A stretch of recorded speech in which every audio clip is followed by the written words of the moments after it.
มา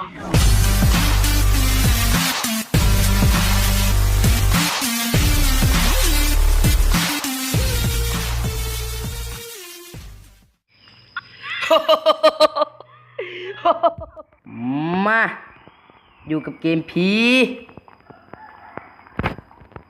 ดูกับเกมผียังผีบูจักยังได้นี่มันให้เก็บเงินบ่เกมผีสุดสยองเห็นเขาว่ามันเป็นตาย่านโดยเฉพาะเสียงมันเห็นกระติกเขาว่าย่านอลีอีลอเลยแบบมีบางคนไปว่าลิ้นแล้วก็ทิ่มโทรศัพท์ไปพร้อมเขาย่านเด้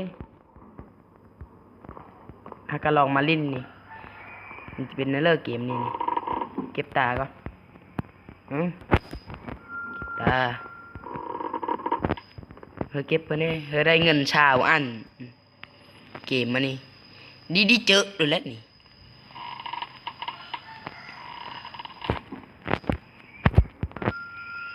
โกเด้อนี่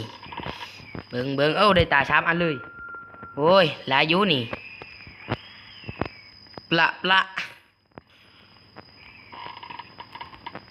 ห้องผีบะได้ตายเพื่อมีเห็นโนโบนัสมีเห็นเพลอโนโบนัสขี้จุกเกิน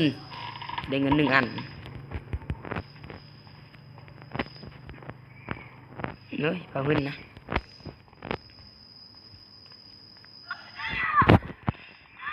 โอ้ย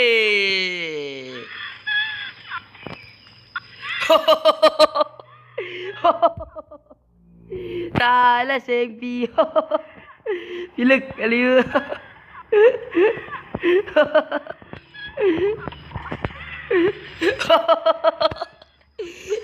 พี่ลึกอะไรนี่ว่าเขาเป็นตาย่านนะตายแล้วฟังปบกันเอ้ยตายแล้วบ่ได้ว่าเป็นตาย่านอุ้ยเอาปบกันมื้อนี้ก็พอชำนี้เลยเนาะไปกินข้าวก่อนเยอะข้าวเลยพอแล้ว